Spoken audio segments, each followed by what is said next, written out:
Hello, everyone. I'm Rajesh Mirchandani, the Chief Communications Officer for the United Nations Foundation, and I'm so glad to be joining you here this afternoon at the Global Engagement Summit, hosted by UNA USA, our colleagues and friends and our sister organization. It is a difficult day for everyone involved in the foundation at the UN, our friends and colleagues there, and for everyone watching. I'm sure we've all been transfixed and horrified by what we're seeing coming out of Ukraine.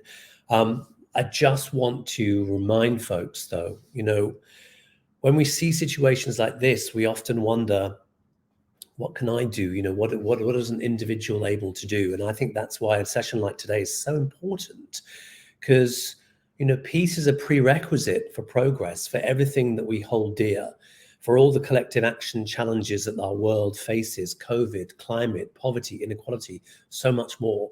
Peace is essential to make progress on those. And in order to build peace, we need supporters, we need citizens to rise up, to go from being bystanders to being upstanders. That's why sessions like this are so important, to really help you understand how you can connect into what feel like enormous geopolitical issues, but ones where I think we all have a part to play. So welcome. Thank you very much for joining us for this session. And I want to introduce my guests straight away, because they have so much to share with us on this topic. I'd love to say hello to all three of them. Melissa Fleming is the Under Secretary General for Global Communications at the UN. Melissa, always a pleasure to speak with you. Great to be with you, Rajesh. And let me also say hello to Connor Franta, who is the CEO of Connor Franta Inc. and a YouTube activist, author, actor, and just, a fantastic example of an upstander. Connor, lovely to see you again. Thank you for having me. I'm so excited to be here. And another fantastic example of an upstander, Kristy Drutman, for the founder of Brown Girl Green and EcoTalk content creator. Kristy, wonderful to see you. All three of you guests, lovely to have you with me. Now, I want to start just by having you think about, how did you go? Share with the audience, how did you go from being a bystander to an upstander? We have people here who are active in very different ways. Melissa sits across this huge UN communications apparatus. Connor is using his own voice, his own platforms, his own channels. Kristy is doing that, which is also kind of gathering content creators together. And I want to hear a little bit about those, but we'll come to that in a second. First of all, how did you as a human decide, I've got to get off the sidelines, I need to get into the fray? And when did that happen? Melissa, maybe we can start with you. Okay. Well, thanks for the question. I think, I first wanted to be a journalist, but I think it's this just compelling need to want to explain what's wrong with the world or what's wrong with communities. And I quickly moved into being a communicator for a cause. And I think, that's what I always, when people ask me, what can I do? If you can find work that is serving a purpose for a better world, there's nothing more compelling. How many hours a day do we spend at our jobs? And if you can really spend those 8 or 10 hours every day knowing that has some purpose to serve humanity, it's incredibly gratifying. It's also frustrating when you get very up close and personal and see the scourge of war as we're seeing right now in Ukraine. And that's how I started out as well, working in organizations that were dealing with security, conflict, building democracy, protecting the world from a nuclear war. And it could be really disturbing, but at least you're making a difference. Yeah, absolutely. Connor and Kristy, let me hear from you, because, Connor, you have been, you use your own platform, your YouTube channel primarily, to share your thoughts with the world. You're talking about climate now. We'll come on to that in a few minutes, but, you've also used it. It's been part of your own coming out journey as an LGBTQ plus activist and a person as well. And so I want to understand from you, why was that the right channel from you? How did you decide, I need to talk about this stuff and I need to do something and be that role model to other people. Definitely. I mean, to a certain extent, it feels like I fell into the role by accident. But the more I think about it, I think about my upbringing. I think about my dad as a physician. He's always been someone who's helped people through his work. I think about my parents getting us involved in volunteer work and community service at a young age. So it's always been something that's been a part of my life, but not until I, created a platform of my very own and fostered a community of my very own, that I realized I could make a difference myself in such a large way. It seemed like the only way to use my platform after, especially making such, a big pivotal change in my life, coming out as a gay man, and then using my platform to thus uplift the queer community, the LGBTQ plus community, and use it to fight for the justice that we deserve, for the lives that we deserve, and the rights that we deserve. It just seemed like once you flick that switch and that light bulb turns on, there's nothing else that really matters. To me, that's the most important thing, is to fight for what is right. Great. Kristy, I can see you kind of just wanting to get in there, because I'm sure you probably agree with Connor. You yourself are, on TikTok, but you've also brought together a group of content creators on TikTok and help give them a voice that's bigger than the sum of their parts. Tell us about how you got involved and a little bit about what you do there.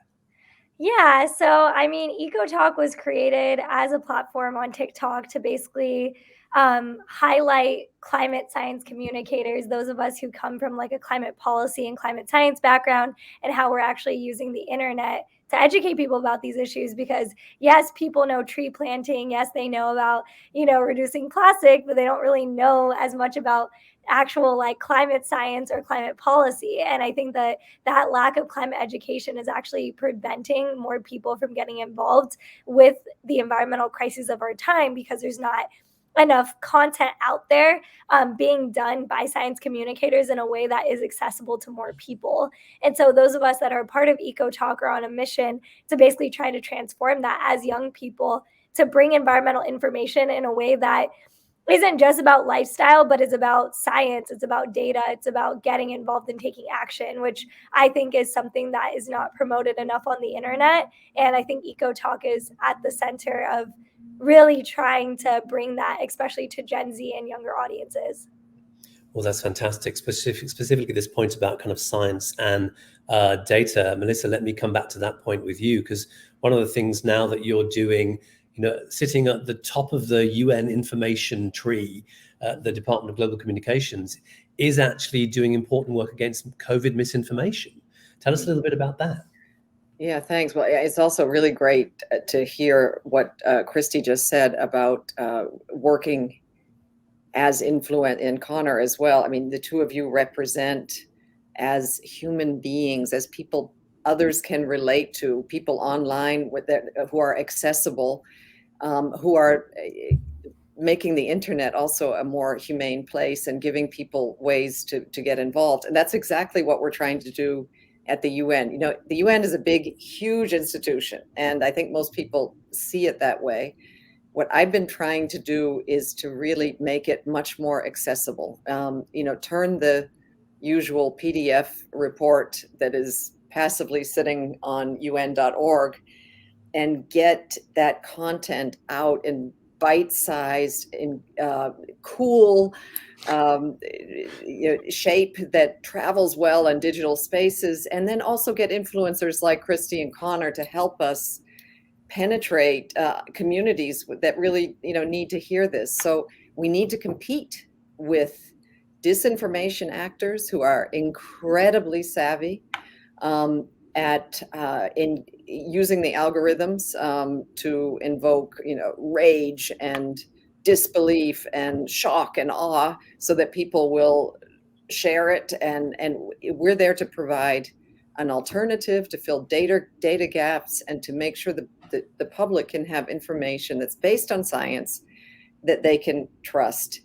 This is easier said than done. We're in an information war.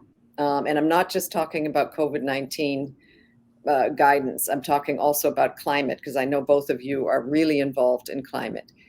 It's unbelievable when you look at it. that there is in this day, it should be undisputable that climate change is happening and undisputable that renewable energy is our way out. And yet there's disinformation around wind energy. I mean, it's crazy.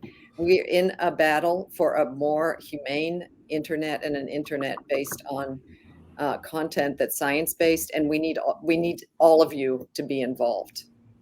And Melissa, the misinformation campaign, it's called Verified at the UN, isn't it? And you've been running it for more than a year now, started on COVID-19 misinformation, really helping to arm consumers with the tools to identify what's real and what's fake and to become champions of disseminating real information. What are the kind of results, or what are you seeing as a result of that? It's been amazing. I mean, we've reached at least, what we can measure is 1 billion people with our content in multiple languages around the world. And this is again content that's going to guide people. But at the same time, we've been working on giving people the tools to recognize misinformation and disinformation when they see it, and not to be so susceptible to it, to have suspicious minds, and certainly not to instantly share it. We were really thrilled. Actually, we started a campaign within Verified called Pause, Take Care Before You Share. It's really based on behavioral science that recognize that people are, when their heart starts palpitating, when they see something, they instantly want to just share it further. And that's how mis and disinformation spreads. But if you stop that and it just for even a few seconds, and you see that we introduced this campaign, and soon after Twitter, if you try to share an article that you haven't read, you get a pop-up, which is amazing. I mean, it makes you feel so guilty. Don't you want to read that first?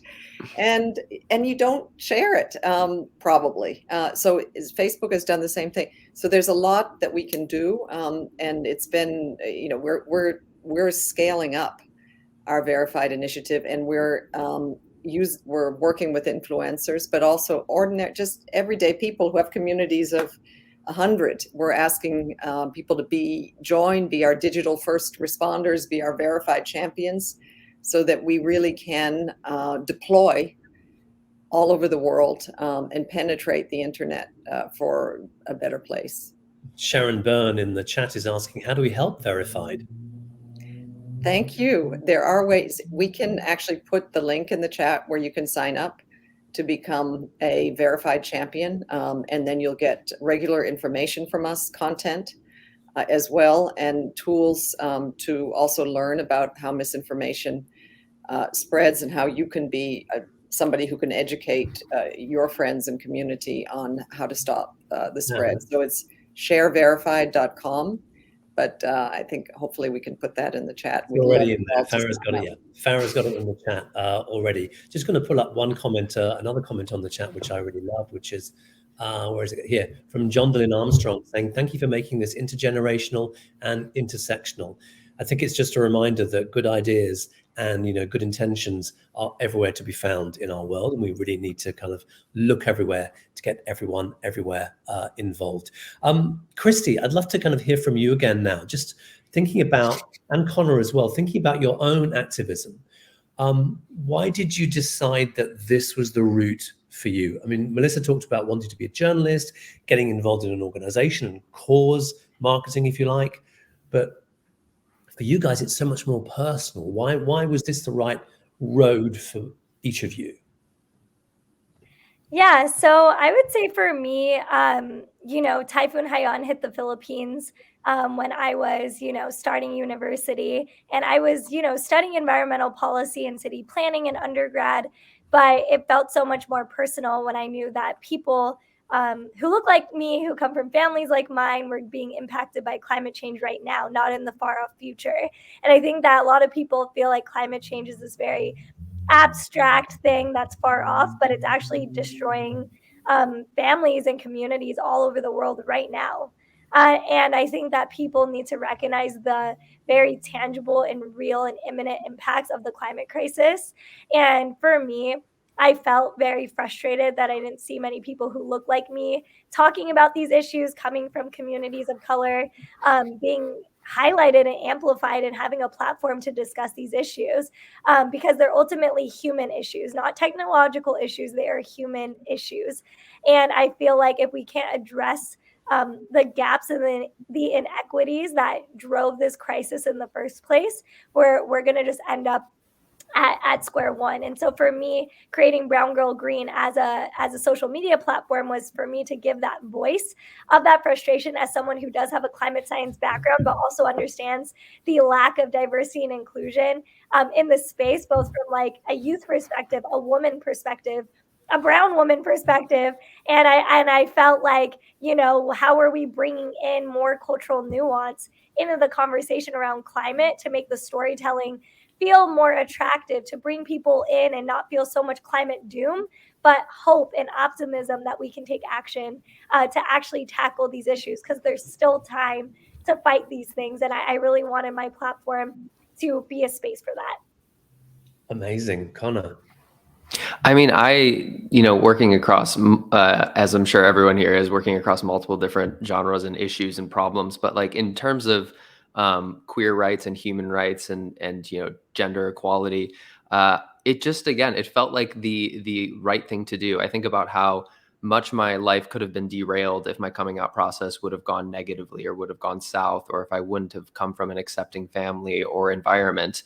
And, coming out of the closet and thus learning about the subsets of the queer community, anyone from, bisexual people in the South to Black transgender women in New York City, there is still so much work to be done. There are so many different groups within my community that are completely disenfranchised and completely still fighting for the most basic human rights that people for some reason forget that they do not already have.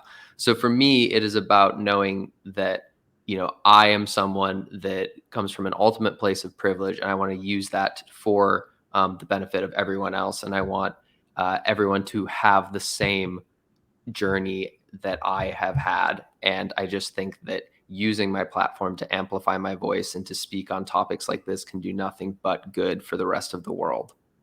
And Connor, there's a question for you here in the chat from Lauren Blake. What message do you have for the queer community? How do you think the queer community can impact the world? And Lauren uses she, they pronouns and identifies as queer themselves. Thank you for the question. I mean, there's so much that I think that can be done. I think that in the United States specifically, there's plenty of legislation coming through in recent years that show the fight is not done. Recent days, I should say, the Don't Say Gay bill in Florida. There's tons of legislation coming through in the South and in Texas at the moment that are trying to roll back basic human rights in this very moment. So I think that people in the queer community, people who are allies to the queer community, need to stand up and be louder than ever before, because we've gotten to this place that is way more accepting than any time in human history, and we need to fight to continue to move forward. There's so much work to be done, and we will not allow people to roll us back to a time that was nothing but ideal. Fantastic. I want to get you all now to maybe think about some advice for audiences, how people can go from being bystanders to upstanders. And Kristy, let me just share with you a little kind of personal recollection. You mentioned Typhoon Haiyan in the Philippines, 2013, I think it was, or maybe 2014. I was a reporter for the BBC at the time, and I covered Typhoon Haiyan. And I had done some work with the UN before, and I'd been thinking about kind of making that switch from journalism to advocacy. And then when I covered Typhoon Haiyan, that really brought it home for me. It wasn't necessary. Journalism is more necessary than ever. I just felt for me, I could make a difference in a different way. And that's why I kind of decided Typhoon Haiyan was the thing that did it for me, just seeing the destruction, but seeing the way that people, organizations, the UN, mainly Filipinos themselves actually came together to really help. I thought, I can be part of this. And that's what was the trigger for me. So I'd love to get some advice from all of you, for the audience, for people watching, just sort of sitting back and going, how did they do it? Who wants to go first? Maybe Kristy, actually, maybe you should go first, thing, as we were just talking about. Sure. I think the best thing is that you don't need to like reinvent the wheel. There's a lot of organizations and people out there that are doing amazing work right now, and they just need more capacity and resources. So I'd say instead of worrying about creating your own organization, do research in an issue area that you feel passionate about. Follow social media accounts that interest you in your topic of interest. If you're interested in environmental issues, I follow and amplify tons of environmental organizations that are doing amazing work. If you're specifically wanting to work on climate change and environmental issues and want to get involved. I think it's really great to also focus on your own community. So being able to understand like how can you get engaged in local politics, get engaged with a local environmental justice organization, whether that's a community garden or a food justice or affordable housing program. I think all of those things and just seeing what already is out there and trying to help, that is the best thing you can do. You do not need to start your own organization. That's my biggest advice. Don't start your own organization. Collaborate and build with other people, please. I completely agree. If I can speak on it now. Yeah, I completely agree. I think that like no matter how small you think your voice is, there is so much work to be done in your own personal communities. I still go back to my hometown, my home state, and do queer work there. I've donated a bunch of books to my high school's library so that they have queer people are represented in the library and in the education system. I go back and I've spoken at the GSA, the Gender Sexuality Alliance. I work heavily with an organization called GLISTEN that puts GSAs in high schools to have a safe space for people, for LGBTQ plus people in those schools to feel represented and to feel safe and to have a community, even if they don't feel like they do. So find what that is for you, whatever it is that you're passionate about, and start small, and it could grow into something big. Melissa. No, I agree completely with Kristy and Connor. There's so much out there. I think really there is this saying, I think it's in the Talmud, you save one life and you save all of humanity. I'm sure that's not exactly, but the notion is there. I think sometimes people feel like the problems of the world are so daunting, like what little thing could I do that could help? But it is, if everybody had that attitude, then we wouldn't be anywhere. If everybody had the attitude, I'm going to do one thing, I'm going to spend 1 hour a day, or I'm going to spend 5 hours, it makes an enormous difference. I used to work for 10 years on the cause of refugees, and we used to have to go out there and say, there are now 80 million refugees in the world. That's more than since World War II. And what happens to people is that when they are faced with the statistics of human suffering, is that they go numb. Even if they want to care, that it's just feels like there's nothing that they could do. So I think it's really to really understand that what if you went to a local organization that is helping refugees resettle? I mean, the U.S. just resettled so many from Afghanistan, not enough, but and I would offer, volunteer work. I could maybe teach one of the kids. What a difference would that make? A huge difference. That person would feel welcome. That person would have a connection locally. That person would feel included. That person would learn something. So there's always something you can do. And I agree. I think Connor said, or Kristy, find what you are passionate about and do one thing. That question was actually asked in the chat about advice by Gautami Vemula. So I hope you and everyone got some really good tips there. Kanza Ali in the chat is also asking, what do you feel is the most effective way for teens who don't have a big platform to share information and initiate conversation about important issues? I think some of you have already given some really good examples, but any other tips for people who think, well, I'm not a broadcaster, I'm not an influencer. What about me? I mean, everyone has the power to be influential again in their small communities. You may not think it's going to do large change, but I mean, when something big happens in the world, especially within the queer community, I always go to my private Facebook with my childhood friends to make sure to see what they're saying, but to see if I can educate them even further as well. So don't think that you having 50 followers on Instagram doesn't mean that you don't have a voice. That is 50 people you could potentially change and influence. That's massive. Kristy? Yeah, I would just say it's like about collaboration. So I think if you're nervous about speaking up yourself, if you have friends or people you'd want to collaborate with and maybe make content with, that may even be better. So that way you don't feel so much pressure doing it all by yourself. Because I know some people can feel nervous about that. So if you're not like a video person, but you like writing, or you like, making scripts, or you like doing poetry or visual art, like you don't even necessarily have to show your face. So I would say also don't limit yourself if you think you just have to be like the traditional, like face talking, like to the camera kind of, activist online. Like there's so many other opportunities and routes, and, definitely collaborate with other people so it feels less intimidating. Okay, well, we're just about running out of time. I know, Melissa, you have to race off to see the Secretary General.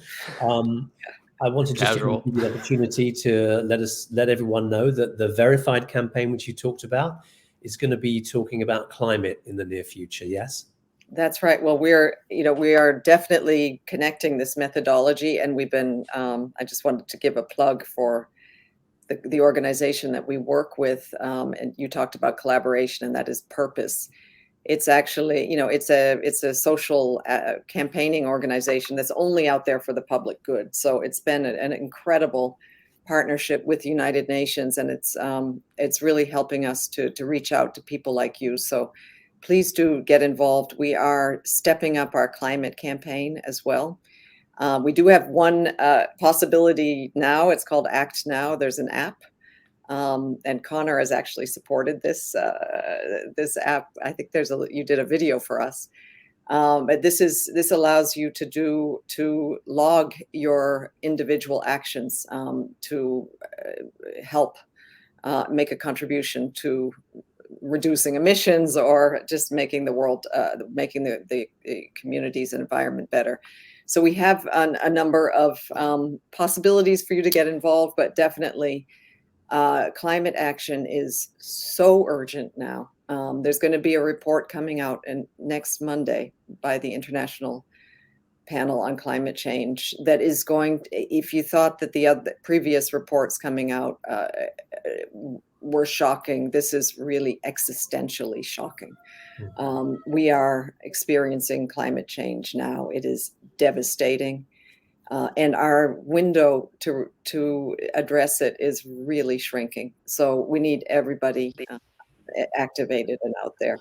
And if ever that was a clarion call to stop being a bystander and start being an upstander, that was it. Melissa, if you need to rush off, I will let you go. Kristy and Connor, I just wanted to give you an opportunity to give any last thoughts or any last messages to our audience this afternoon. I could begin. One thing I think that's really important is, or at least that I still find to be very important, is to have these tough conversations in real life with your friends, with your family, to have these discussions, even though, again, they may seem daunting and difficult, and you may feel like you're an outsider in your opinion, or you may feel uncomfortable having them. I think that that's the only way that these issues are going to be solved, or these issues are going to begin to be solved. So, it's some of the hardest things in life produce some of the sweetest fruit. Let's throw that in there. Sure. Planting a tree, fruit. Yes. Delicious. But we're still ahead. Yeah. But genuinely. So don't be afraid to begin those conversations. I have them all the time with my family, and people are uncomfortable, but I know weeks later, months later, years later, they're glad that they happened. Okay. Excellent. Kristy, just 30 seconds from you while we wrap up. Yeah. I would just say, every voice matters. And I think that you need to expand your creativity. We need creativity more than ever now. And just because you might not view yourself as the archetype of being that voice, I think you need to shatter that and recognize that you are that voice, because you exist and you are needed, and you can tell a story that no one else can. Oh my God, you guys are so awesome. Love it. So much. Great to talk with you, Kristy and Connor. Thank you so much, Melissa Fleming, as well. Thank you. Also to UNA for hosting the Global Engagement Summit, and to everyone for watching and posting your thoughts and comments in the chat. I'm Rajesh Mirchandani, and it's been a pleasure to share these few minutes and these thoughts with these influencers and thought leaders with you. Have a great afternoon.